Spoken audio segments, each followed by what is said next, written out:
Hello and welcome to the Toronto Ultra Merk and Maven podcast. Excited for another episode. Today we have somebody special, a wild talent. We've got Simp from Atlanta FaZe. Chris, how you doing, buddy? I'm doing good, Mr. Maven. How you guys doing? I'm doing well, man. I just worked out. I'm trying to stop sweating and stuff. I did it right before, like an idiot. My dog is currently sleeping behind me, so we're okay for now. But he might go insane. Joe, how's the teething process going? Any improvements on that? Good, man. 6-month appointment today. He's rocking and rolling, so everything's going well on that front. Playing Warzone, getting locked in for ranked this Wednesday, which I'm sure it's going to go perfectly because, multiplayer ranked has been going really well for people. Wait, is that not delayed? Like the delayed World Series of Warzone but not ranked? No. Oh, I assume they were delayed ranked. Oh, okay. I think World Series of Warzone is like today. I think they delayed it till like today. Oh, it wasn't a very big delay. I wonder if the Warzone tournaments are going to be like fun to watch, or if it's just going to be like fun to play, or like either. I mean, for the most part, regardless of how the game played or what was going on at the time, at least from our POV casting, it was usually pretty fun. Like because early sort of whatever, but any BR like late game, as long as you get a little there's no spectator tools, right? Like you don't have a codcaster. Yeah, you're relying on a little bit of luck to get a good POV, but typically like late game, I think is fun. It's entertaining. It's just a BR. Yeah, I think true. like BRs in general. I watch like some Apex, and I think what's fun for me is just having that POV. So you can just like if you have a streamer or a team you really follow, like you can just watch them and see how they play type thing. I think that's kind of it is a cool aspect. Yeah, it's a cool aspect because I think there's so many like you said, there's just so many different POVs of it that you can just keep like going back and forth, or even just having someone that's like your favorite. Wait, so you didn't have scrims today, right? No scrims today. Today we were off. Just doing like content and stuff? Yeah, today was our content today. Like, why is Optic in these cheeks? No, I mean that wasn't it, but I couldn't help it. I'm sorry. I guess it could have been Jesus, man. I DM Chris. I was like, "Don't worry, dude. We're covering a lot of the early stuff. Then we'll get into that." I was like messing with him on Twitter before this, but listen, let's get into this because it was interesting. I was working on the script for this, and we've had a lot of players on. A lot. Whatever. We've done 20 some episodes maybe to this point over the past couple of years, and I don't know if we got 20 yet. We're working our way up there. Yeah, somewhere in that ballpark. I honestly had no idea what the number was. It's one of those numbers, you know what I mean? Yeah, one of those numbers. But like digits, baby.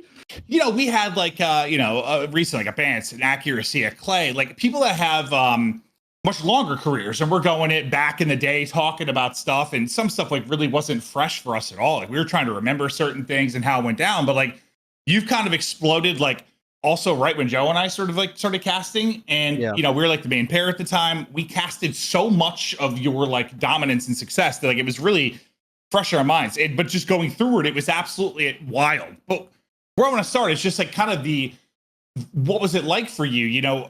I can't remember, and Joe, correct me if I'm wrong, but I can't remember anyone probably with as much hyper expectations coming into the league. Like once the 18 rule got established and people had to wait and there was that kind of drama building, I don't remember anyone close. I mean, it's kind of this crew, right? It was sort of you, Celium, Illy, like the upcoming S&D stars from the Jetpack. Your S&D stars. Yeah, I'm sure there's some other names I'm missing out on.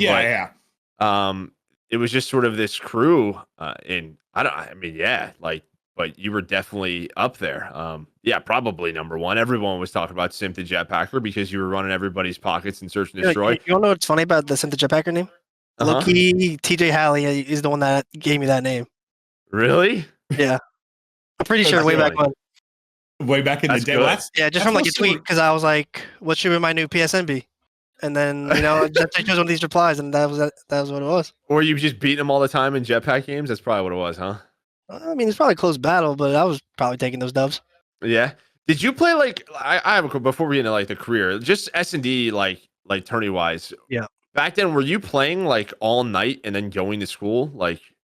No, I wasn't grinding as much. I was more so playing until like 1 or like 2, like a.m. Like I'd come from school, and like back then there weren't nearly as many tournaments as there are now. So you play like the 5 p.m. like 3v3, and then there's like the 7:30 4v4, and then late night there'd be like 1 or 2 one and dones that you would play. Yeah, and that was kind of those were massive tournaments. This one S&D was like crazily popping off. Okay. And yeah, I mean, those are the ones that I played. There were more during the late nights, but I never really took it that far because, like I said, I still had to focus on school, and I didn't want to just not sleep. Gotcha. I'm just curious because I just think of like Nick Merckx, like the M fam, like Neo, like staying up all night playing tourneys with him. I would probably be difficult not to. I'm sure you probably thought about it on some days. Oh, for sure. I mean, yeah, I'd more so want to, but it's like sometimes you know, it wasn't about it. You were smart it about wasn't it. worth it at the end of the day because like I was still winning like these or like placing good in these tournaments I was already in, and like I was streaming or whatever, so like I was having a good time making cash, and you know I was in school, so it was enough for me. Okay. Well, did you feel like? I mean, I guess from my POV, just seeing all the different pros talk about you, whether it's from facing you in search, like you were one of the few that I guess I just knew was going to come in and be God just based on, I hadn't really watched you play much of the search stuff. Just literally, I'm talking based on Twitter and like conversations with pros. Like everybody seemed to know you were the next guy. Like, did you feel a bunch of like kind of added pressure coming in just based on the expectations that seemed to kind of circulate around you? No, I didn't really feel any added pressure when I first joined the league, more so because of the weight that I had of weight to actually join the league. Because you know the 18 plus rule came out when I actually wanted to play, which was like BO3, and I didn't really play COD seriously until like AW. Like I didn't even play like a wager until like late Ghosts, and so that was kind of like when I started taking it serious. And yeah. Honestly, I blanked out. Yeah, honestly, I already say that, but I just blanked out for like a second. Can you No, you're good. I just figured you would have like felt something extra just based on what everyone was saying. But no, I guess if you're kind of sitting there and waiting for your chance, and we'll kind of talk about your entry into it all because it was during sort of some kind of drama. But I really just want to talk about like how absurd. I don't know if anyone's like entered like that, Joe. We're gonna talk about CWL London, like that first major. I don't know that we've ever seen that before. Like for a player's first land, like get the fuck out of here. Like second place, it was something ridiculous. I mean, yeah, you have it in here. This was like one of the first times I honestly think that BO4 event was one of my like better events of the year, if I remember, like stat wise, like that London event. Yeah, you had a 1.41 KD, which was number one overall at the event. I put this note down because I remember the conversation internally with production and amongst the talent. And it's one of the only times I can remember it being a combo where they were considering giving you MVP even though you didn't win the tournament. It's one of the only times I can remember that being a thing. And I'm sure it was partially because like the story of it all, like it's your first event, but then also the numbers that you put up and just came in. Like I don't remember that ever like being a combo before. I mean, not that I can think of, Joe. No, I mean, honest. I mean, I'm sure there's a couple of instances like stats wise, but I mean, it was just like right from the get-go. I mean, yeah, you just had an instant impact. I mean, how was it for you going into that United team? I guess like they were like, well, you know, a solidified team, but they needed some help. So I guess for you, like, were you just ready to go, just excited to be playing at the pro level type thing, just excited to get to that first event? Yeah, for sure. I mean, even just having a pro team that I was joining when I was 18, I was super ecstatic about. Just because, you know, not everyone gets a chance that fast, and not everyone just gets into a team, especially one like United where it's like a top 3 team throughout the year. Like no one really gets opportunities like that. So I was super excited going into that team. And I mean, I didn't really have any added pressure just because I feel like I was just waiting for so long, and I knew like I had what it took to compete. And it was just a matter of like getting to the league and showing it off. So I feel like as soon as I joined, and you know, like you said, with the United team that I have, I was just super confident in everything I was doing on that team. Did you start playing like Respawn at some, like obviously you started playing Respawn at some point, but like before joining them in 2018, like, how much Respawn were you playing? Like were you just trying to play like 8s and stuff? I guess. Well, I like just in BO4. Just in general. I mean, you're going from like, you know, S&D into Respawns, or was it always something that you were playing? I originally started in Variant in like a ladder XP matches, like way back, like when I started in like Ghosts, or like I think I played like 2 matches on like BO2, and while Ghost was out, because I was like, you know how good BO2 is. Like, you know, let me get into those. Yes, Ghost was not a great with those with some of my like IRL friends, and then I was still grinding my Xbox 360 Ghosts when it was out on the Xbox One. Yeah. And that's kind of how I just came out playing. Like I was just playing with some IRLs, met some people off like some forums or this or that here, the roster starts switching and you just start climbing the ladder. Yeah. I was just curious. Yeah. Cause I mean, there's been like so many S&D stars, but like sort of that first initial, yeah, you have to start playing like pro level hardpoint, pro level control, which was new that year. I just was curious, like sort of that transition. I guess I want to know you join a United, you guys get second, but prior to that, like scrims leading up to that, did you like? I don't want to say it was easy, but like, did you realize how good you were to everyone else? Like, were you like kind of surprised? Um, I mean, I wasn't surprised, but I was like kind of like shook at how badly I was kind of frying. Okay, Like I knew yeah. I was good, but I wasn't expecting to go into the league and like have the performances I was having. Obviously I knew I could, but it's like thinking about it and doing it are like two separate things. So I don't know. It was the first year was crazy, to be honest. Yeah. Well, that's kind of what I want to just like touch on. Like, I was trying to think of how to word this. Like, there's two parts to it. Like, listen, you come in, you end up winning the stage playoffs, then you win champs. You are champs MVP in your first year at 18, 19, whatever. Like, champs MVP at your first event. Like, first I want to know, like, you do something by winning the major and winning champs and getting MVP that some players chase like their entire career. Did you know, like, from that, did it enter your mind, like, I've got a chance to be the greatest? Like, if I can keep doing this, like, I've got a chance to go down as the greatest all time. This is in 3 months. Yeah, I mean, just how it started so good. I sort of, did that even enter your mind? I feel like I had to a little bit. Like, this is fucking easy. I'm taking over.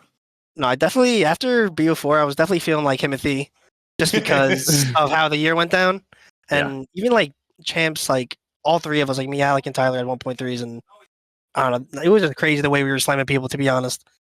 And I mean, after that, I think after that year was the CDO, and I don't know. I feel like we were just super confident after that.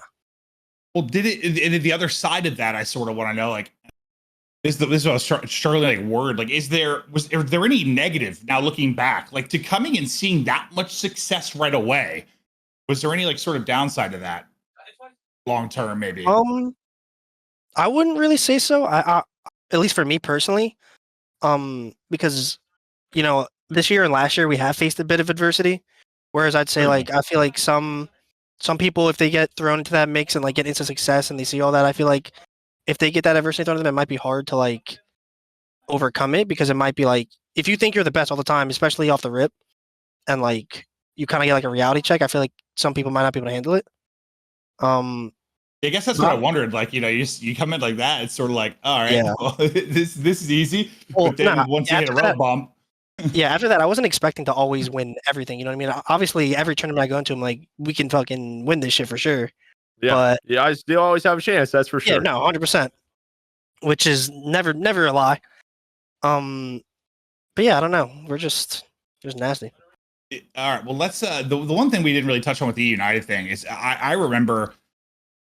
I don't remember like the drama exactly, but like obviously you're kind of replacing like a legendary player like JCap. And if I remember correctly, heads were colliding between like him and Clay, or there was some drama going down. Like you entered a fucking circus, if I remember correctly. Oh, I did. I just want to know how did you deal with that? Like being, I mean, I know how you dealt with the gameplay wise because you came in and dominated, but like how did you go into that circus and like weren't phased? I mean, I was kind of just going into that team worrying about doing my own thing, and kind of just trying to be, obviously I knew this was my chance to like make an impression on like Clayster. Like that's someone you think of like as an absolute legend in the God scene. And like if I'm playing with him first team on, like I have to be doing the most to make sure I'm solidified as like, I'm not just like BSing. And I feel like I went to that team just being like good vibes, and I don't know, I feel like I was very I was like a middleman in a lot of situations of how we want to play them and like stuff we want to do. And like obviously Bryce was on the other end, and like everyone had their input. But I feel like especially as an 18-year-old, I feel like I got very respected in like what I had to say and all of that. So I don't know. I feel like when I joined, I helped the vibes, and we were kind of just chilling. Maybe having somebody like Clay, even though there was some drama going on, probably helped. Just I mean, Clay's always been a big part of that. There were arguments, and there's obviously drama here and there, but at the end of the day, we all knew we were there trying to win, and we're not a bunch of babies, so everyone. Honestly, if there was drama before, you were just coming in and like, hey, well, that's done. Let's go and play. Yeah, literally. I'm like, whatever. Let's have some good time here. Like, we're about to fry everybody. Yeah, no, and I think Clay. I mean, he's even talked about that with Empire, right? Like with Shotzi and Hook, he's always been very receptive of listening to younger players, because I'm sure you guys have a lot to say. I'm sure the way you looked at Search was a lot different, and I mean, just what. Even those respawns, obviously you're coming in late to the year, but I mean, it worked out. You guys end up getting, as we talked about, back-to-back firsts and winning champs. Yeah, it definitely was a good year. Well, then remind me, or I just don't remember exactly like how it all went down, because United don't get a franchise spot, if I remember correctly. What happened sort of with that team falling apart and segueing into what became kind of the dynasty? I mean, I'm gonna add on to that too. At this point, you and Abizi, and I mean, you everyone kind of knows we want to build wherever they want. You guys can pretty much have at this point. So I guess, how did you build this team up? So right after we kind of found out that United wasn't getting a spot and that we were going to be all like free agents after the season, or like not free agents, but like obviously different teams. Mm-hmm. I just hit up Abizi instantly. I was like, obviously we're sticking together. Like, we're obviously too nasty not to. And like, I mean, we talked about what teams we might want to like join, what players you might want to team with. And I mean, it was kind of like a very short period for us. I talked to like New York, like the owners in New York, like the people for a bit. I'm not sure if he talked to anyone, like team wise, but then we kind of just got hit up by ATL, and I don't remember exactly who it was. I don't know if it was Preston or Mike or the coaches, like Maniac and them. But yeah, we got hit up, and then we were like, this is kind of like a good team to join. And it was an overall just good situation. And yeah, we were kind of just instant locked in. And if I remember correctly, I think we were the first CDL team that was like rumored, which is like the 100% rumored team when like all the leaks were going down.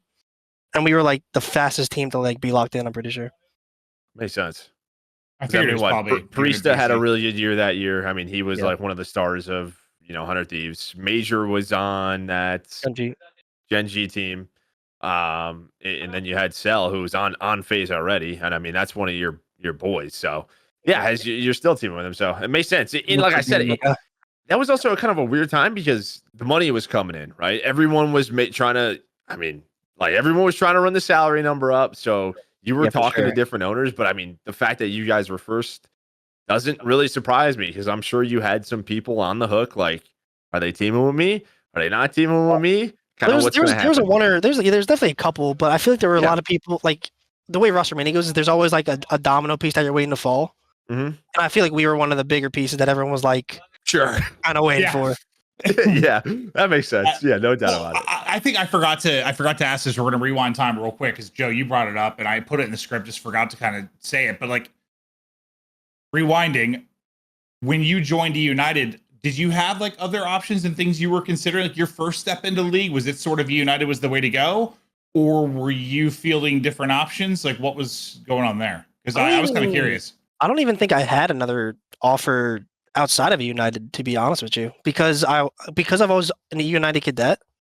Right. They had you. They were more so interested in me, but I also don't think anyone really hit me up for like team stuff. I mean, I talked to Gen G for like a little bit, but I don't think anything really happened with that. And just was there 100T something? I don't think I ever. I don't think I think I talked to. I mean, I DM Nate at the beginning of BO4 before I was 18, and I mean, obviously I'm not 18, so yeah. I'm sure the success of the team too, that they that they were kind of figuring everything. Yeah, that too. It's not like they needed me. They were chilling. Yeah, I just figured with like the kind of the hype I remember on you coming in that there might have been more of a circus, but yeah, I mean, I don't remember a lot of teams actually hitting me up because I don't think a lot of people still believe like in the hype. Like obviously there is hype, but it's one thing for it to be hype, another thing for it to be like the real thing. Yeah, and then you went to London. Everyone was waiting. Yeah, and then I just started waxing everybody. Well, I think it was a different time too. Like nowadays, obviously you have challengers players, but like teams are taking the chances on younger AMs, Yeah. hoping to turn into stars. That at the time that wasn't the case. Like that took a long time. I feel like to I was develop. like the main one that got grabbed, and everyone's like, okay, wait, maybe there are like some godlike like younger players. Yeah, and then even the next year you had like this Shotzi hook thing, and people were like, "Whoa, Yeah. whoa, what the heck are these guys doing?" He's like, Halo player coming to COD. What the hell? Yeah, so Like, that you guys were the sort of generation that changed that. Well, yeah, that whole entire culture. No, yeah, for sure. I feel like our play styles too are so different than. I mean, CODs are different now too, obviously. Mm-hmm. But I feel like even like before they were different, like just the way we play and stuff is just innovative. At least it feels like. I don't know. I mean, outside of Black Ops 4 and Cold War, yeah. Well, not even speaking of myself though. Like even like Dallas and them, like Dallas Optic. I feel like all the younger players that like got onto good teams, like really just like shined. No, 100%. There's been a wild collection of players that have come in and taken over. But let's kind of jump back now in time. So back into like MW, and this is the start of the CDL. Money's coming in. Now early on, if I remember correctly, it was kind of the weird home series format. They were trying to build the local thing at first. We're having LANs. If I remember correctly, you win like your home series event, which was like the third in Atlanta. Yeah, you win Atlanta. Was it second? And then it was London and then Atlanta. I think were the first two. And then what? We went to I think it was Los Angeles. We went to LA. I think LA was the last one. Yeah, and then so you guys are riding relatively high. You win one, you're sitting top 4. I'm sure you guys are feeling pretty confident. Then COVID hits, we transition online. Everything is just turned into. It's just an upheaval. I guess I'm just curious. Was there any like major transition online having to deal with that being such a young team at the time? I'm sure it was kind of weird. Oh, it was definitely weird. I mean, anything like any series COD online felt weird just because the prior year we had the BO4 LAN League. Yeah. And so anything that we were playing online just felt like, all right, like online COD is kind of fugazi. Like, well, all right, we'll deal with it because of COVID for now, obviously. But I mean, that was just the time it was. I feel like everyone kind of knew the situation that like the cards that we were dealt, and I feel like everyone was just making the best of it. Us personally, I don't think we ever really had a bad time. I think our MW team was super good vibes, to be honest. I feel like we were always chilling, always just having fun, even with the online matches. Yeah, I mean, you were number 1 in the league. I mean, you basically always have when we're talking about the CDL. But the only thing I was trying to think of like stories from that year and stuff that like I remembered, and all that I really remembered was like a priest that had some really inconsistent times where I think it's the same old changing roles like a little bit. Like you guys got to the finals, and I think like half you guys just like you lost them. You lose what? Chicago week 6, week 9 Minnesota, Paris, then the Toronto, and then it's kind of champ. So it's sort of like similar in ways to. Bro, I still remember how Zidane 1v2'd us, bro. Yeah, like there's sort of these moments like you cruise, and then like those days that final kind of hits. And I mean, I guess for you guys probably at the time, you guys were probably thinking like, all right, it's online, we'll deal with it, but we know on LAN we win these type thing. I'm sure. I mean, I don't know how you could not think this way if you were a player. Yeah, for sure. I mean, every player knows the online cheese is real, and like the game is just it plays different on LAN, it feels different on LAN, and it's just overall a more enjoyable experience on LAN. Except your finishes basically stay the same. So now let's continue. No, I'm just kidding. I was giving you a hard time outside of Cold War. We're going to get to that soon. But I want to know one thing. 2 questions I kind of want to ask. First, I'm going to ask actually, so no one's ever gone back-to-back champs. You've been real goddamn close. Is that something that has even like entered your mind, like being the first kind of do that back-to-back, or not really something you thought about too much? I just want to win champs. No, I mean, I just want to win champs. I want to win every event. I want to win everything, especially champs. I don't think about going back to back. I feel like during the event, all you think about is what you're playing. Yeah. And at least for me, that's how I think of it. That's kind of what I figured. I just like, it's just wild that like no one's done it, and you just you 1 second. Like, you've been so close to being the first to do it. I didn't know if it was just something you've ever really thought about. It's even nuttier too how what was it? I think LET winning Major 4 was the first time like a champs team ever won like that the same 4 won like an event. I feel like that's like a crazy stat too. I didn't even remember that was a thing. Like I'd heard of the champs curse. The champs curse, yeah. I guess I just thought that was done. I hadn't thought about it a long time. Then I go to interview the team afterwards. The first thing Octane says is "fuck the champs curse." I was like, "Still going?" Like that was my first thought. Like I actually didn't realize it was still a thing, which is I don't think it's a thing. I think last year we just tossed everything. Yeah, right. We could have broke it last year too, bro. We were tossing everything, bro. Oh yeah, you made second place here home. The other thing I just want to kind of know, you guys, you had some great finishes throughout that year, but I guess it's kind of happened the past couple years where a team just really seems to figure it out and get ahead. Like Thieves last year, and Empire the MW year, like they seem to just click and know the game a bit better than you guys at the end, and that's kind of what resulted maybe in the champs win. In your opinion, why'd that happen? From the MW one? Yeah, the MW one. I feel like the MW one, I feel like both us and Empire were very close as teams throughout the entire year. Even if our series count was always like one-sided-ish, I feel like both of our teams were pretty good in their own respects. But I don't know. I feel like sometimes in COD we just don't play the best 10 minutes, and sometimes it just happens on Sundays. It felt to Joe and I at the time, at least I remember feeling this way, that like Empire kind of figured the game out a little better towards the end. Am I making that up, Joe? Or you kind of? I kind of felt that way at the end. I don't know. Is a blur. Yeah, it's been a long time. I felt that way more so in Vanguard than MW. I felt like Vanguard was like real obvious because no one felt like really figured out the game towards the end.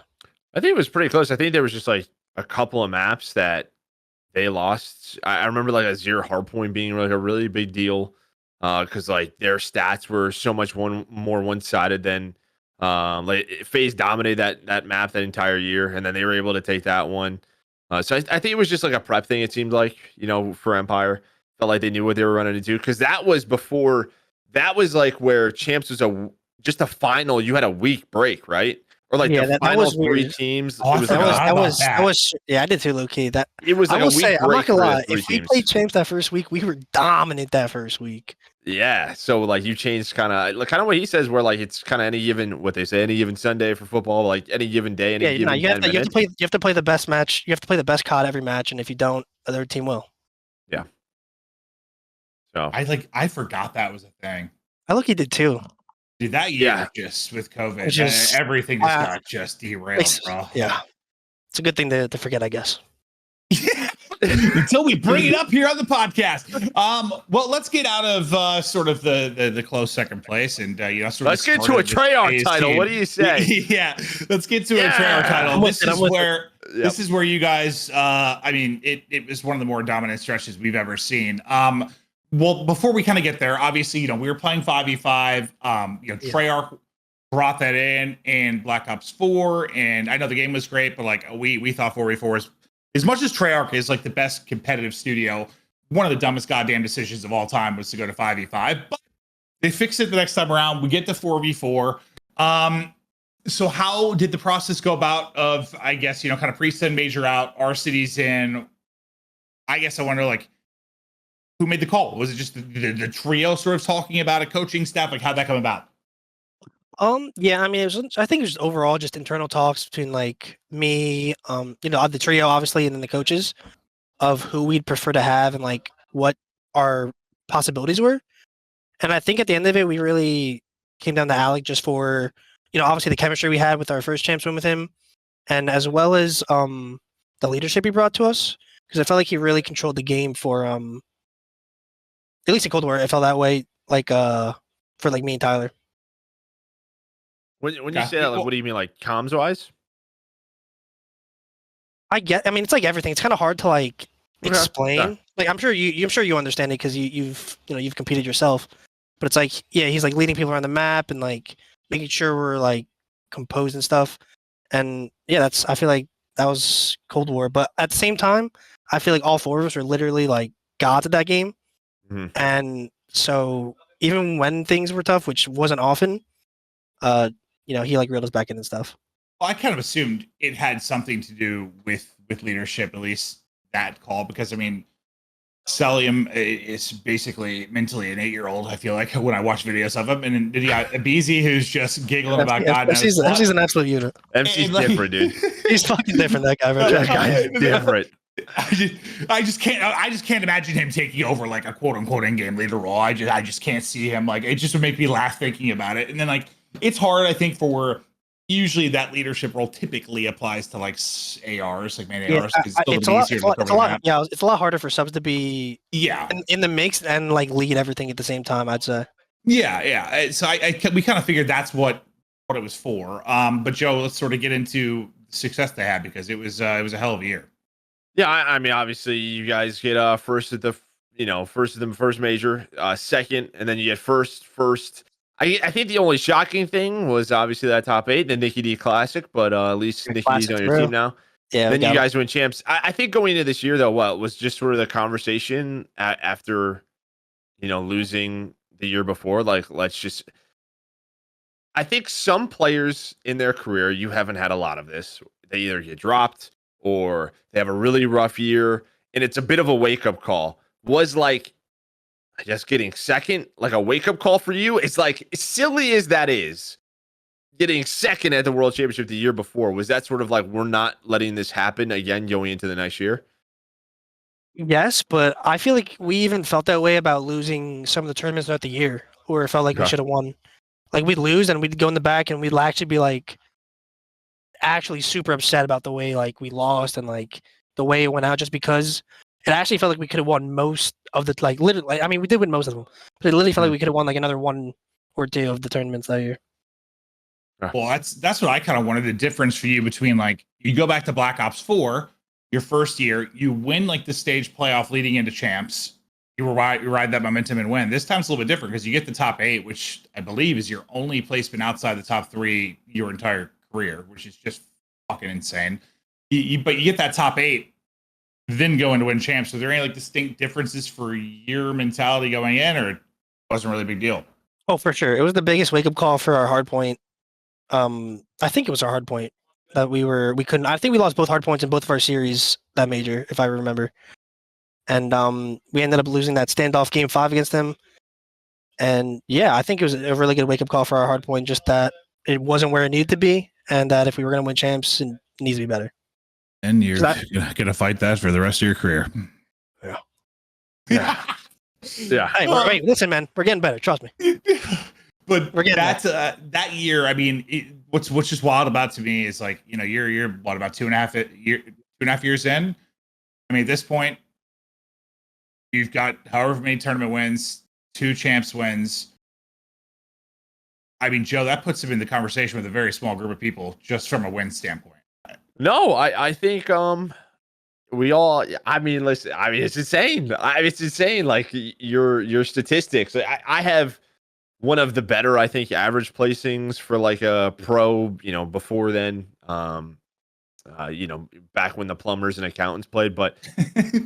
Honestly, I kind of hold that high because I think an average placing just kind of you're going to deal with some ups and downs. It's going to happen, like you said. Yeah. Like you're going to deal with there's going to be days where someone's sick or someone's not playing well. It just happens. Like, so I think like the average placing really shows just how consistent a team or a player can be. I mean, yours are just insane, and this is the first 3 years. And I know there's going to be some people. Well, in the CDL, you only have to play 2 or 3 games. I'm sure you would love to play more. Honestly, there's probably times you wish you could play more. Momentum-based reasons. Yeah, no doubt about it. But like everyone says it, like this is the highest competition like COD has ever seen. And you guys continuously do this. And it's even different in Cold War. You guys dominate 3 of the majors. You win champs. I mean, obviously you get second, stage 2 to Ultra, which they just, that day they had an insane Sunday, right? Like Bance played probably the series of his life. And then you have finally an upset at a major. Well, just to kind of give you guys an idea of how ludicrous this is, I'll just read them off like over the years. Like your average placements per year was 3rd Black Ops 4, 2.22 in MW 2019, 2.33 in Cold War, 3.17 in Vanguard, and 2.5 in MW2. So like you've basically, on average, across all events, averaged like a 2nd to 3rd place, which is just little nuts. Yeah. Little nuts. Little goddamn nuts. It's unbelievable. And it's just, I mean, I know you guys haven't necessarily won as many as you want certain years and stuff like that, but like overall, I still feel like if there's a team that I think it might just make a run, it's still just been you guys, because you just always have your whole career. You have it's hard to count you out of making a top 3 run when it's literally all you've done. Yeah, I can see how that makes sense. What? Okay, so Cold War champs. I mean, obviously you guys have the top 8, stage 5. That was that the first LAN too, or was that the second one? Was the first time it was on? I think it was the second. Second. I don't know though. It could be. Definitely could have been the first. I don't remember. Okay. Was there any like nerves at all going into champs, or did you guys just kind of know like we just had to play our game? We'll take care of business. Just curious, prep from that top 8 into champs went. I think we were feeling phenomenal going to the champs just because of the prep we put into our respawn beforehand. Yeah. Obviously we've always been a good search team for the most part, and so we weren't really worried about that. But after Major 5 and how it went, and the way we practiced and fixed our respawn, I feel like we were all just showing up and like, let's just do our thing and we'll win this. I am curious. Is it just is it a Treyarch thing? Like, is it simply having more health, more time to finesse, more? I mean, spawns typically make a lot more sense in their games. I wouldn't say it's just Treyarch. I mean, even in this game, like, it's not really squad spawning and hard points in this game. Like, okay. Vanguard and MW maybe it was a little bit, but I think it's just a lot of small minuscule issues that combine into one. Mm-hmm. Most of it being probably like fundamental stuff, which obviously we've talked and worked on, still are working on. But yeah, I feel like it's mainly that. I feel like the way you play consistent respawn is to stick to the fundies, and if we have a problem with those, it's gonna show in our matches. And I feel like that's a big reason why we have really good success in scrims. And the matches we like don't always have that same success, and it's always like a close matches. Or like close. I know we're kind of jumping all over here, but I do want to, just because you brought up like the whole like scrims into matches thing. Like, what is it a? I don't think it's a pressure thing. You guys are all so experienced in career. Is it a comms thing? Do you guys feel like you're putting too much? Maybe you're just putting too much pressure on yourselves in certain situations. Well, like I said, I feel like it's a lot of small things that add into one. Mm-hmm.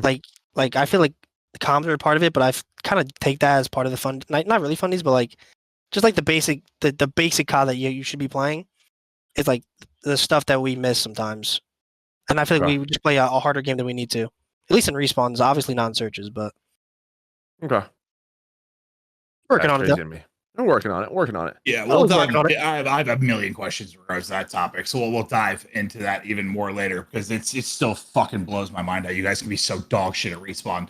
But okay, let's get into dude, you just gassed up his average placing, dude. Listen, it's not. We'll dive. I'm looking at 30 and 38 in hardpoint. I want to throw up. But let's continue on. Let's go into the Vanguard year. Listen, that was a year where everyone was struggling to figure it out. People were fucking losing it, like coaching staffs and teams. I know we mentioned Thieves kind of seemed to figure it out at the end, but like for most of the year, everyone was struggling. And I think that's where, now seeing as some of these struggles have continued for you, when I look back, I think maybe it wasn't entirely the title, but the time all I was thinking was, it was obvious that BZ hated the game, and there was maybe a lack of effort there on his part. I mean, it's very public. He could not stand the game. I'm sure he was a little bit checked. And I think for you guys, one thing that always sort of stood out to us, and Crowder had talked to me about, is you guys were pretty good about not bitching about the game when it sucked and just sort of getting in the lab, put your heads down. This seemed like the first year that sort of broke. Is there like truth to that this was sort of the first year where you let that be an excuse? Like maybe not you individually, but the team that. I mean, at times, I don't know if it's an excuse. There's there was literally some things in that game you couldn't count for. No, yeah, I would say Vanguard was a very inconsistent. I mean, LAT made it consistent towards the end, but personally, I feel like it was the way it played was very inconsistent with obviously the squad spawnage, then the random breakable walls, no trophies, so there's a lot of just spam of like your nades and stuns, and yeah, I don't know. Well, what was it like? Like, listen, you guys, it's crazy to think about, but like, your average placements were great. Like you got to what 4 finals? Like you were finishing in a manner that a lot of players like would kill for, but based on the expectations you guys had from Cold War, it wasn't really viewed that way. It was just sort of like, oh, these guys suck now. It was a one-off. The dynasty's dead. Blah blah blah blah blah. Like, what was it like, kind of dealing with that, despite the fact that you were still technically number 1 in the CDL and average placement? I mean, it's annoying, but it's not like I really pay attention to it because everyone's always got something to say. Whether you're frying or you're not frying, you could literally be playing the best cut of your life and someone will still call you dog meat. So you really just can't listen to what anyone on Twitter or anywhere really has to say. And yeah, I mean, I feel like our biggest thing was we were just not really icing up in finals last year. Well, 100%. But to your point, like what was the LeBron interview that just happened? Like where he's sort of like, "What's your advice to young players?" And he was like, "You're watching the game, you did stay off social media. Like, one day you're the best, the next day you're shit. Like, just yeah, you can't. I don't know. Yeah. You can't let those people into your mind. I feel like if you do, then like you're just not going to play the best you could." That makes sense. I mean, going into Vanguard though, I am curious because one of the big things was kind of what we talked about with Cold War was sort of like leadership, right? Especially around Alec. Was it different at all this year? Like, is that what kind of led to maybe the change with bringing Slasher in this year? Was it just something that like you guys had so many seconds, you just felt like you needed something a little different? It was partly that. I mean, the vibes definitely felt weird towards the end of the year, just like animosity kind of. I mean, not really animosity, but like you could tell we were getting frustrated with like certain situations with each other, more so than we would other times. Mm. And I don't know. I feel like it was like a lot of things that made the roster change happen. And like Alec was still like he was still trying to be a leader in Vanguard. I think it was just a lot of like all 4 of us not contributing as much as we could. Well, at the time, listen, when you go from having a year like Cold War to a year like Vanguard and knowing how talented you guys are, I'm thinking of everything there. Like, whoa, like what's going wrong? Like, it's just so my original thought was like I put a lot of it on Abizi in the sense I knew he wasn't as engaged as maybe he was the year prior, just based on his tweets about the game, and I knew he was a bit checked out. So I thought it was like I said earlier, you guys finally lost that edge of just like put the excuses away, get in the lab, be the best of the game. I don't care how much it sucks. I thought that was the issue, but then listen, being a leader, it was obvious you got Arcitys for that point, but being a leader when things are going well, like they did in Black Ops 4, like they did in Cold War, isn't all that hard. When it's tough to be a leader is when things start to go wrong. And I didn't really think about that side of it until you picked up Slasher. Because then I was like, okay, clearly there's some type of leadership issue because Alex gone and you got fucking Slasher of all people. So it seems obvious you were trying to, in some way at least, fix a leadership issue. Or why did you get Slasher and not, I don't know, grab some other little 18-year-old crackhead? Like, at least to me, it seems obvious in that pick that that was part of the problem. No, yeah, I mean, the leadership was definitely like I said. I feel like there was animosity, and I feel like there was more frustration amongst us, like including Alec, including me, including everyone. And I feel like when stuff like that happens, and especially with like the way the year was going, like a lot of the seconds start building up, like it gets frustrating, and I don't know. It kind of just felt like we were getting on like a very like just frustrating wave of not really like fixing. I don't know. It's hard to describe. I don't want to put it all on. Listen, I love Alec. I don't want to put it all on. It's not all Alec. It's not all on Tyler. Like I'm telling you, like it was definitely all 4 of us last year, but like not contributing as much as we could have. But what you're saying, like when that's happening and people aren't contributing the way they should, and things aren't going, like that is, in my opinion, when that sort of leader person should probably be the one working on that. I guess. I mean, that's sort of. Yeah. I mean, I'm not 100%, but like. Right? I think it's just a really frustrating thing. Like you guys are coming off insane years, and then you guys go back to back, seconds. It's just, I'm sure that you guys had plenty of talks, what you needed to fix, how you needed to fix things, and it's just like the same result over and over again. That is literally, that's insanity, right? Like it's just sort of like it is. We needed to switch up the formula, to try to get past this. That has to be it. Like. At some point, you're like, I really don't know what to do. Well, that's kind of, I don't know. That's kind of how like it was at the end of the year. It's like, what do we do? Like what? Yeah, I'm sure you've tried it all. Yeah, well, not like, I mean, team wise, you know, you can always talk about how to play COD better and situations better and like help your teammates more. The fundies. But I don't know. Last year it just felt like we were always just like a little bit behind, if that makes sense. Like, okay, just like in respawns in. Yeah, I mean, we also like you know, there's obvious matches like how many Seattle Tuskens there were where we're just not winning where that we should. They're fun to Or cast like, though. Yeah, I'm sure, but like I feel like a lot of situations like that were happening in matches last year where like there were maps that we definitely should have won, and then we just trolled the fuck out of it. And like I feel like last year, especially with the team we were, it was like just annoying for all of us. Well, I feel like there's a lot of frustration just built up throughout the year. Yeah, and I don't want to like listen. This is a very hard episode to not jump back and forth because a lot of similarities happen, and like I want to cover sort of the move into MW2, but like just to hit the point now of what you're talking about, like it seems like even with Slasher now coming in, you're sort of in a similar spot where it's like trying everything to figure it out, and I'm sure getting a little bit frustrated. Does it feel similar? No, I think there were times we lost that last year where we weren't even sure why we lost, or like there was like a whole bunch of different random like comments of why we lost. Whereas this year, I feel like we lose and like we watch it back and we're like, why are we trolling here? Like, what are we doing? And a lot of it is definitely like fundamental stuff. But it feels different. Yeah, it just feels different. Okay, that's what I was curious if it felt kind of the same because it seems like from the outside. No, it definitely doesn't feel the same as last year. Even if we are like, I mean, listen, we won a chip this year. That's already better than last year, in my opinion. True. One more thing before we move on to this year. I'm just curious.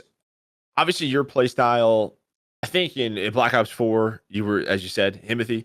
I think, MW, I don't remember too well, honestly, but Cold War, I very much remember you like taking over games. I know Vanguard was very like AR heavy-esque, but even as a sub, it felt like that year you kind of, maybe to try to figure out those frustrations or figure out how to play that game, you kind of took a more selfless role where you were filling in gaps, you were, locking down spawns, taking longer routes, maybe not the Simp-esque plays. Like, you still had ridiculous stats, I think, in terms of a sub player that year. But, like, do you feel like you're maybe trying to put a more pressure to help the team out to make sure everyone else is comfortable? I felt like maybe I was doing that in Vanguard a decent bit. Not really much this year. Okay. I feel like I've like worked on that this year because I kind of recognize like I need to start playing a little bit more selfish in some situations. Like everyone has to, especially as a sub. Like if you have map, you need to hold it. You can't like you know how it is. It's just very you daddy pops. You got to make a play. Type yeah, thing. yeah. But this year is definitely different. But yeah, last year I felt that way. Okay. I remember when we first started. One thing we'll typically do, and it's partially because our relationship with Chris, he'll give us access to watching your scrims early on when we're starting to learn the game a little bit, and you guys are learning it, and we'll watch. And I think it was like the first day we were watching, and Joe was like, "What the fuck is Simp doing?" Because you were just like filling in gaps, like taking the long routes. Well, especially squad spawns, you've got your team spawn. So it was like if someone snuck through, right? That was kind of how you played. You snuck through to flip spawns. Like you snuck through and bang. And it was like, why the fuck Simp doing this? Yeah. It just looks sort of like we're just, used to sort of superstar Simp, punch you in the mouth, dropping 40 type thing. And we're watching the minimap. I'm like, what's sort of going on here? But like to his point, it was an AR heavy game. This was sort of like the rise of Cell in some ways. Like Cell, the numbers he put up there. That's when he started being super, super consistent and just frying everybody. Yeah, and his numbers were truly insane. But like, I'll never forget the first time we were watching. Joe and I were like, "What the hell's going on, man?" No, that game definitely felt weird, for sure. No, it was a weird one. No, you could say that. Yeah, it was weird. I think you guys. I mean, I'm sure it was difficult. Made the best of the hand we were dealt, that's for sure. Yeah, no, like again, besides these at the end of the year, everybody had this problem. Like you guys were the most consistent Vanguard team. It's just you guys didn't have the results on Sundays that you probably want. I think a big part of that we definitely should have won a tournament or two that year. I think we just really didn't clutch up in some situations that we needed to.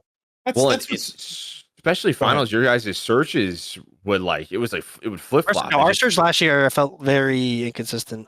Yeah, and usually that's a mode we rely on. Yeah, or not rely on, but we were always good at that mode. Mm-hmm. I guess it's crazy to me because it's so hard to. I guess it just boils down to. I mean, it's difficult even for us who are more kind of intimate and know the inner workings of things. Even we fall into the expectations just because of your entry in Black Ops 4 and Cold War.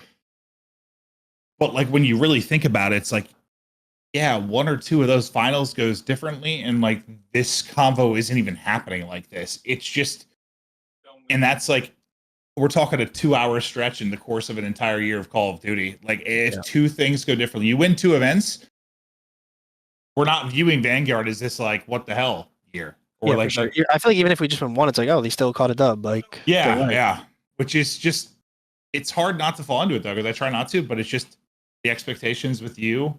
Maybe that's okay. Maybe that is more to ask you if there's any downside to coming in and getting a champs MVP right away. Maybe this is one of those downsides. It's it's real hard even for me. Definitely when you the diversity we're facing right now, we definitely gotta get past it. But I think we've been very productive in our losses.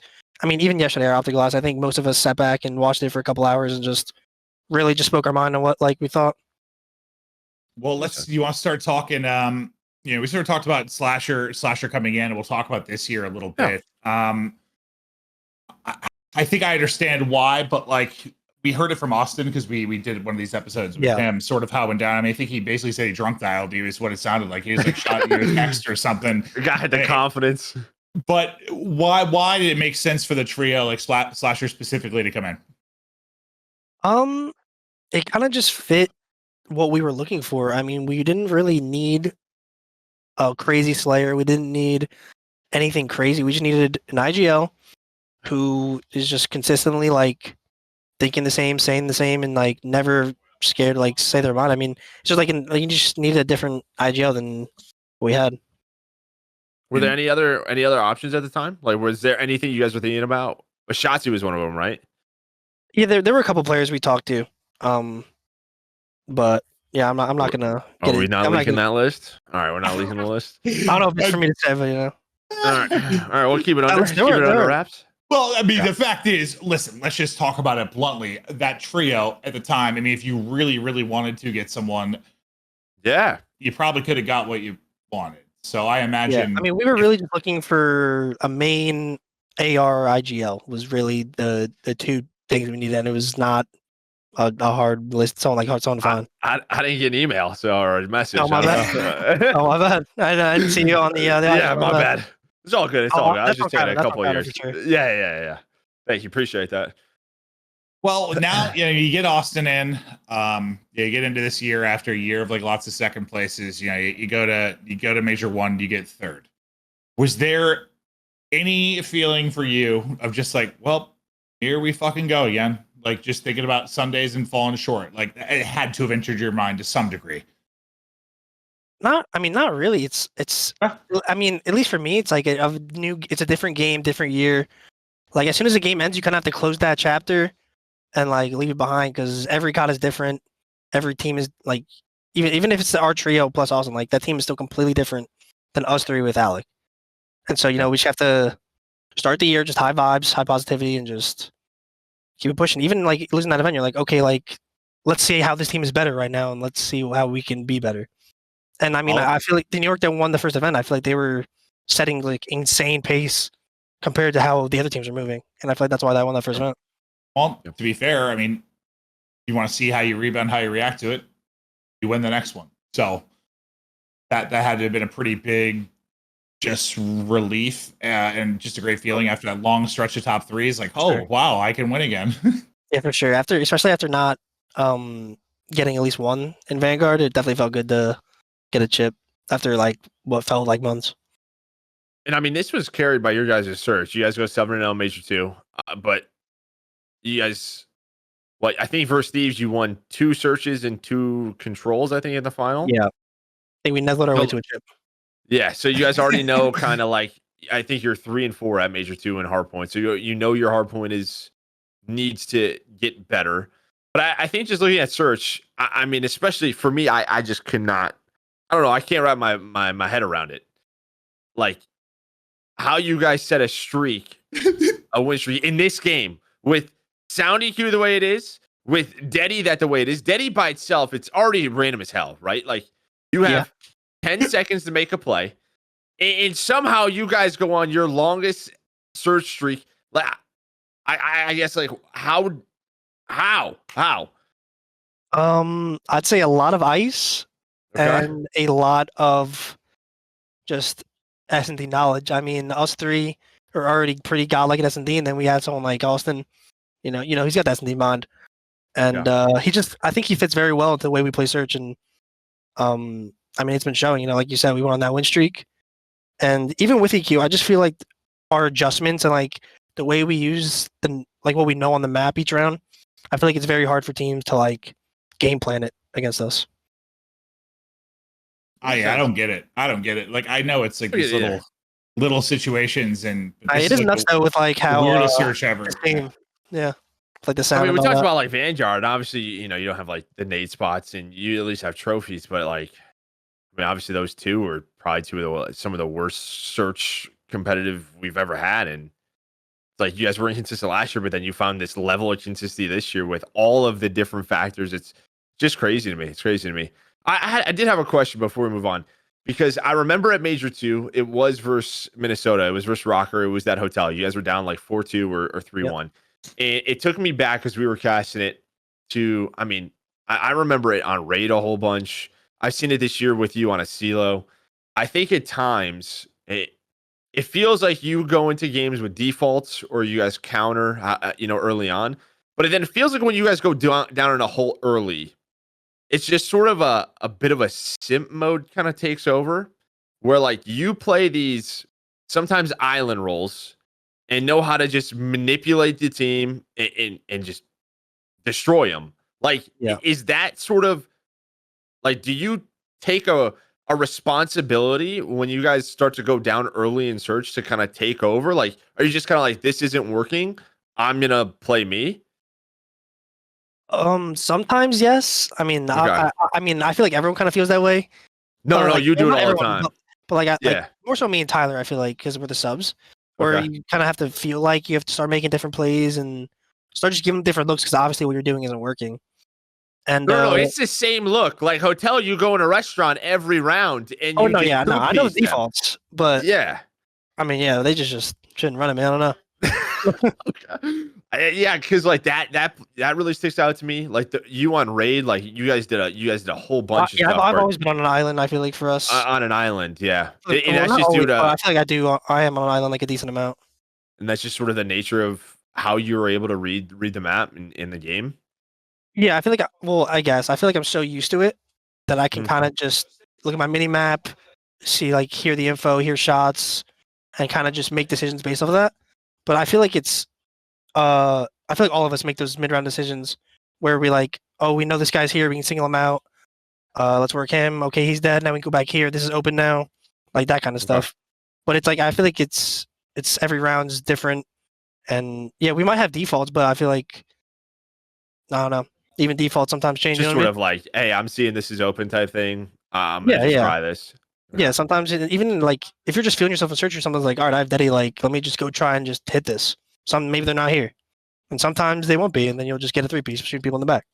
Yeah, maybe as like Clint said, like just because we've casted so much of you, I don't know. I just have these moments of like Simp he just dropped 15 or I don't know, something in a search where you can just tell something clicked. Like you guys will go down early in a game, and it just feels like you're kind of like, all right, I'm gonna just go over here, get 2 kills, and just do it round after round. So I was just curious if that was like something you said in the comms or kind of what you were seeing. No, I'm not like, yo, boys, I got this. I don't know. It's not like that. You know, it maybe not. You're not saying that, but maybe you're feeling that way. You know, I think when we do go down there, a lot of us start making like shot calls that we're feeling, especially for like, I mean, like I said, if you're just feeling it, like if you're down and someone feels something, you're just like, all right, let's do it. Like we've never done this before, but we got to try something. Yeah. So you just do it. And I think too, like when you go down early in a game or a specific map, like you kind of go back to your default, right? Because you want to slow the game down a little bit and kind of see what happens. And that's kind of when you maybe shine a little bit more, is when the rounds slow down a little bit and gives you time to make plays. Yeah, for sure. I mean, if rounds get slowed, I can just see what's going on. Find what's open. See what's going on. I was open. The secret sauce. The secret sauce. Well, now that Joe played good cop. Oh. All right, let's in Cold War, you guys were 51-23 in hardpoint, 40-9 in control, just dominating, obviously. When the struggle started last year, like you said, the search was not as good, so it was sitting closer to 50-50, but your control was really good, 31-19. That helped kind of carry the way for you guys because your hardpoint, that's when the drop sort of started. Your hardpoint and search were both kind of average. Then this year, the good cop, yes, your search has been truly unbelievable. It's been insane. It is read the numbers off. What are they? All right, it's the only reason you guys are making runs. You are 41-14 in search, but now you are 30-38 in hardpoint. This is before the match yesterday, so it might not be completely correct. 30-38 in hardpoint, like 20-20 in control. So it is not. You've never had a respawn problem per se for a team for you. Like your control's at least been there when your hardpoint has not. This is the first time that it is just your guys' respawn just isn't good. The hardpoint numbers, I literally cannot even fucking fathom with my giant head and brain how it's a big these four players can be 30-38 in hardpoint. It's truly mind-blowing to me that's even statistically possible. It makes no sense. And I think about it daily because I'm a psychopath. And I talk to Chris, and I know he's also losing his goddamn mind trying to figure it out with you guys. Yeah. But I just want to talk. I know it's not like a one-person thing, but there's a lot of stuff going on. But like, when we were talking about sort of when Cell blew up in Vanguard, like sort of statistically started really putting up numbers. He has slowed down a bit over the past couple years, and maybe it started with that whole Vanguard thing. What was it, like no freebies or whatever his saying was back in Vanguard, like no free deaths, no free kills. I can't remember what it was, but I mean, you sort of have like two main ARs right now with Slasher and the way Sal is playing. Like he's sort of playing like a main AR. And I just want to know if I it's gift you 50 subs or give you $1,000 or something like that. Can you just put a Vaz in his hand for like a couple weeks of matches? Only a Vaz only. That guy can't even think the word tack. He can't look at attack. He can't do anything with attack. He just has a Vaz. What is that going to do? What is that going to do? He moves a little faster. He's run a flex before. But he's like not, you don't think in this title, he's just not. It's not the only issue, obviously. Like you said, it's a fundamental thing and you guys have been working on it, I know. But like, he's less a flex and more a main AR right now, I think, than he ever has been. I faded. Kind of seems that way. Like he's slowed down a bit. Like I gotta imagine you telling me at no point of even like, yeah, maybe you pick up the pace a little bit. Did that ever come out of your mouth? I mean, I could definitely. If I die and I see my ARs post, I'm like, all right, bro, like maybe get a step on. But that's because I'm a sub seeing an AR. You know what I mean? Yeah. It's like if an AR dies and sees me like not moving, it's like, yo, what's my sub doing?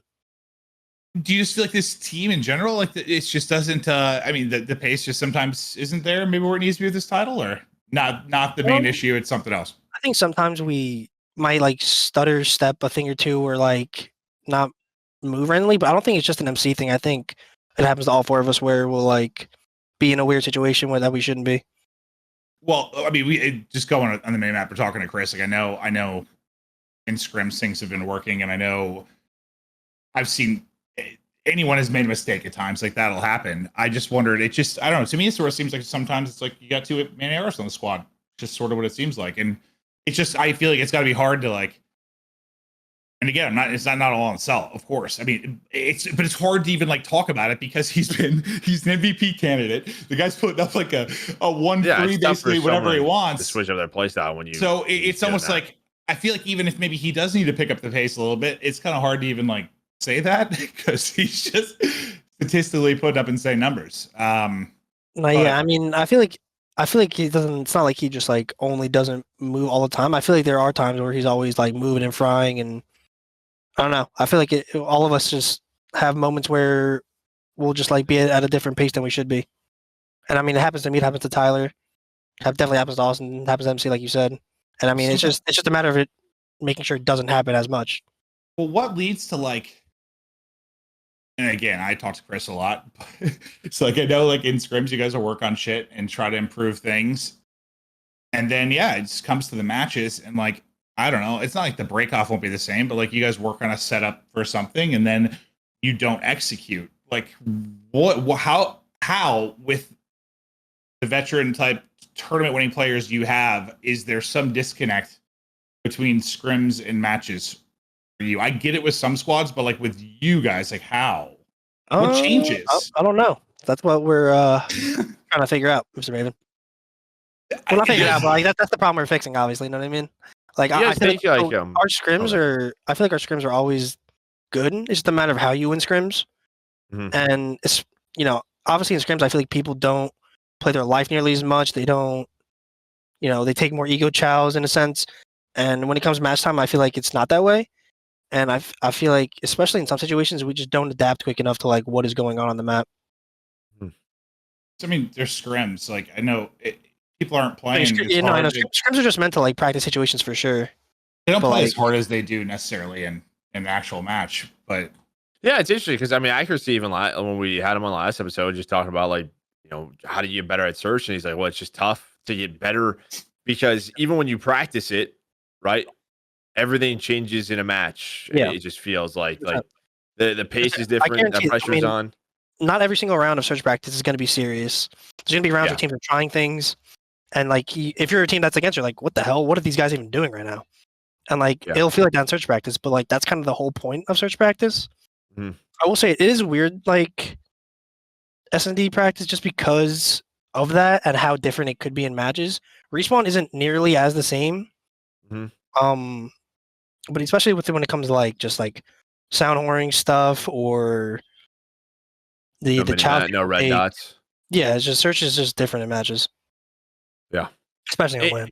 I guess like, do you guys think like with your hard points or your respawns? I guess like, do you guys think you're going over practice and you're putting so much emphasis on certain situations that almost like the Optic thing, obviously, where like they just felt like, all right, we needed to play a little bit more free. Do you feel like you just need a little bit more freedom? Like you guys are so talented where like you guys can just react. Like you kind of have someone say, hey, BC's like, I'm going to push this out. Like someone pick up this spawn type thing. Like, do you think that needs to happen a little bit more often, or is it just simply we're just not on the same page?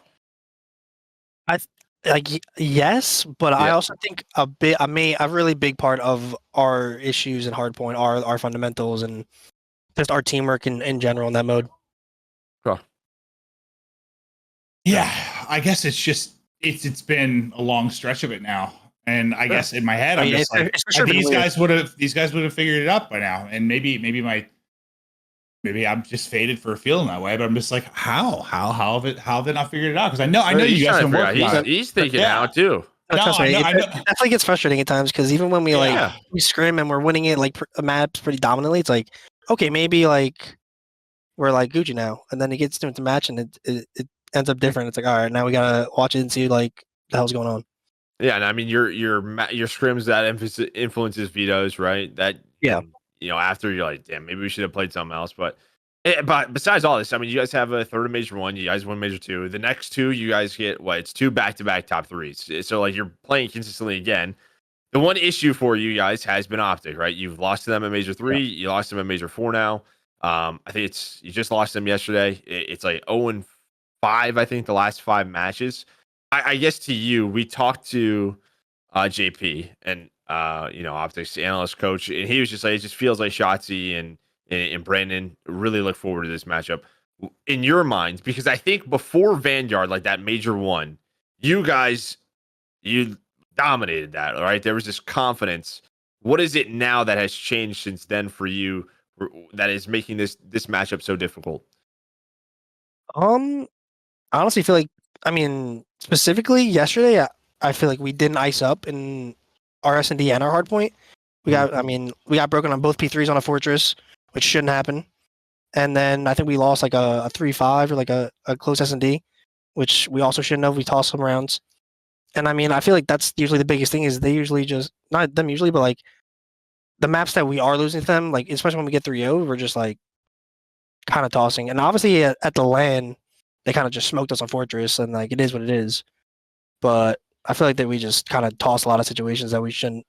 And yeah, like I mean, and Brandon do play good against us, but I feel like we have the same capabilities to play the same against them. Oh, I agree. Yeah, I don't think that's about the question at all. It's just like, just feels like there's such a confidence for them. Like you guys need one, like to like. No, I know what you're saying. Back up. I feel like they've been in a really good warfare in their response too. Yeah. Well, it's just kind of like JP said. I think for a long time, I don't know, when Complexity was on top, or then Optic had their dynasty. Like when there's a team that's like the best, I think everyone goes a little bit harder against that team. It's just sort of natural. I think like you want to beat the best. Always, It's always been a thing, and I think maybe it's not the biggest thing, but I'm sure there is something with your guys' Cold War year and just how much you guys have been gassed. You've been number one in the CDL every year. You've had the highest average placement every year. Yes, like I am sure that there is we just want to beat the shit out of these guys. Like part of it. And yes, sure, you can feel the same way, but I think you guys have been the number one for 3 years. There's probably maybe a little more to it on that side of just like, fuck these guys. I think there's gotta be to some degree, but I mean, there could be. Who knows? That's how I would be. I guess for you, tiny little tears. Screw these guys. I guess for you guys, I mean, look at moving forward for Major 5 and Champs. So I mean, what's the biggest thing that you guys want to work on? Hardpoint, is that number one? Yeah, I think hardpoint just overall are fundamentals. I think earlier in the year we were really focusing on comms and kind of got them to a decent point. And now it's really just about making sure we're just doing the right thing off spawn, making sure the right person's making the right play at the right time. And yeah, I mean that's the biggest thing. Like if the wrong person takes a bad route off spawn, and someone has to fill that route that they should have took off spawn, it's gonna be mistimed and things are gonna go bad. And I feel like that's been happening a lot in our hardpoints, where we'll have someone that randomly spawns behind us, or will like cause chaos when it just shouldn't be. Who's doing it the most, dude? Who do we need to yell at? I mean it's all of us, to be honest. Ah, dang it. I was hoping I figured it out. I mean, yell at me then. Fun, yell at me. Dude, he's too good. You're too nice of a person, dude. He's like, I'll take it. I'll fall on this sword. It's all four of us, bro. I'm telling you. But at the same time, you gotta start thinking like, can this team, these four, like, can they be what we had in Cold War? Because like, I know you say you don't think about it. The game's different too. It's just tough. It is 100%. But like, I think with like, let's just isolate UABZ's success with Black Ops 4 and then continuing on your success early. Like, you could go down as the greatest of all time if you can continue to find wins, have a long career. Like the potential is there. It's like, are you gonna be okay with maybe winning one event and getting a bunch of top threes, or like will you try to figure it out to get back to that winning every event and being on top? And it's not an easy thing to do. It's nearly impossible. It's only been done a couple of times. But it's like, I know you guys are working on, you think what you're seeing after matches, but the fact is, like, when it comes to this year, you're starting to run short on time. Like there's not a lot left. So if you're going to click, it's got to happen. Well, I think that happen soon. I think we've been very productive this stage.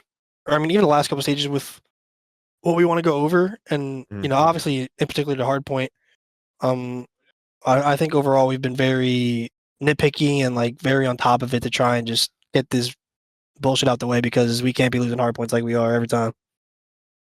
Yeah, you have to clearly do it. I mean, you have. I mean, that's just. I don't even remember the last time we won like 2 in the same series, which is like stupid. Like a team that we have should be absolutely dominating the mode, and we need to fix it. Yeah, that's why I didn't want to harp on it nonstop. But yeah, it's just part I always go back to. Like I don't get it. I'm sure it's been very frustrating for you trying to figure out.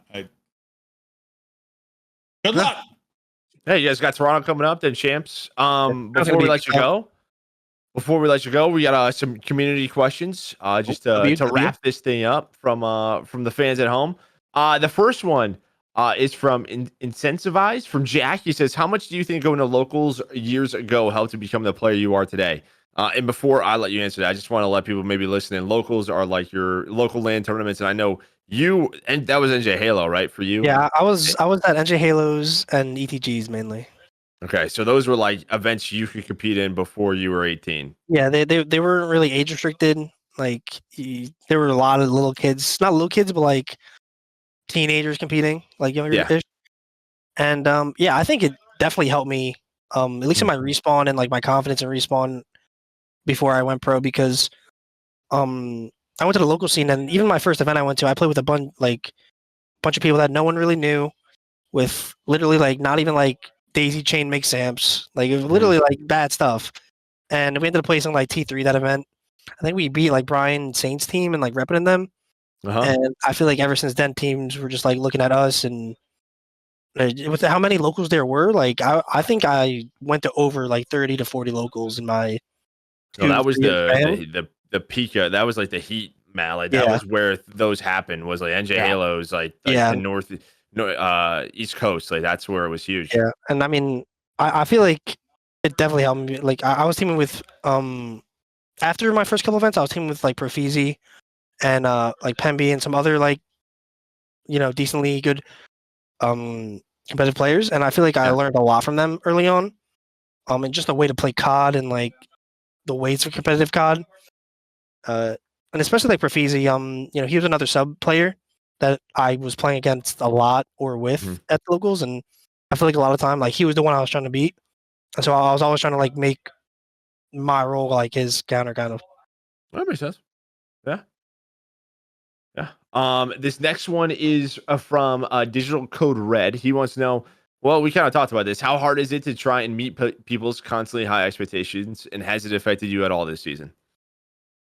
I don't. I mean, it really depends the person, but for me, I don't think, especially this year, I don't really care about expectations.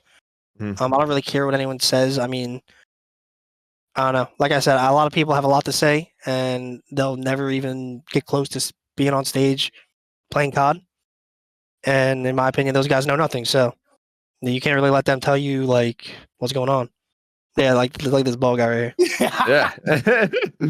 Oh, it makes sense. Yeah, no, I know we touched on it a lot, but just curious. And then last one is from Beckham or Young Carey. He wants to know, what was your first big purchase with your prize money? Like when I first won my first tournament? Yeah, like what's the first like or maybe your first chance, or what would you drop some cash on? I think my first big purchase, which was stupid. This is what we want to know. It was I don't know if it was. I think it was a Fendi backpack I bought. No, wait. Okay. It was either Fendi or Givenchy. It was like this like it had like eyes on it. And I bought it literally for like $2,000, and like at where Champs was. I think it was in LA. Like after the playoffs, and I was like, I think I used it like twice. I'm like, why did I even get this? I still have it, but it's like it's just a nice piece to have. I'm like, why did I even get this, bro? Yeah. Hey, we've all been there. You gotta spend it. It was like the smallest backpack of all time. I couldn't put anything in it. Like, I had my bag that had like triple the space. I was like, all right, bro, like, this is fun. Yeah. I'll just use my $100 bag. Well, love it. Listen, one, thank you for coming on. Two, listen, I had to play bad cop a little bit at times, but like, and I know I come across as like negative, trying to dive into certain things, but like, just trying to figure it out myself, because sometimes things don't make sense. But listen, the fact is this. You have accomplished more in 4 years than most players will ever dream of. You're placed out of the top 3 once in the past 3 years. You're a fucking god and one of the most remarkable players that have ever commentated. Like your incredible moments over the years that I've casted are incredible. So thank you for that. And like, I don't want to come across as I'm just like riding you about the downtimes, because I can appreciate how truly different you have been in these teams. So don't think that's lost on me. I just had to play bad comp at times, but you are one of a kind, bro. Like, I appreciate it. Special. Yeah. Sam, thank you. I mean, where can people find you if they want to look for you? Where can they find you at? My Twitter is SimpXO, Instagram, SimpChris_. I upload a little bit on YouTube at I'm Simp, and stream on Twitter. That's it. Awesome, brother. Well, thank you so much for coming on. On your day off, we appreciate it, taking the time, telling your story a little bit. I appreciate you guys having me on. As Maven has said, it's been an unreal career. So excited to see how you end this year out and where it takes you. And just good luck. I know it's been frustrating trying to figure it all out, but good luck the rest of the way. And for everybody that watched, thank you. I hope everyone gets to enjoy some tacos, some time outside, a delicious ice cold glass of water. and a lovely night of sleep. That's it. Bye-bye.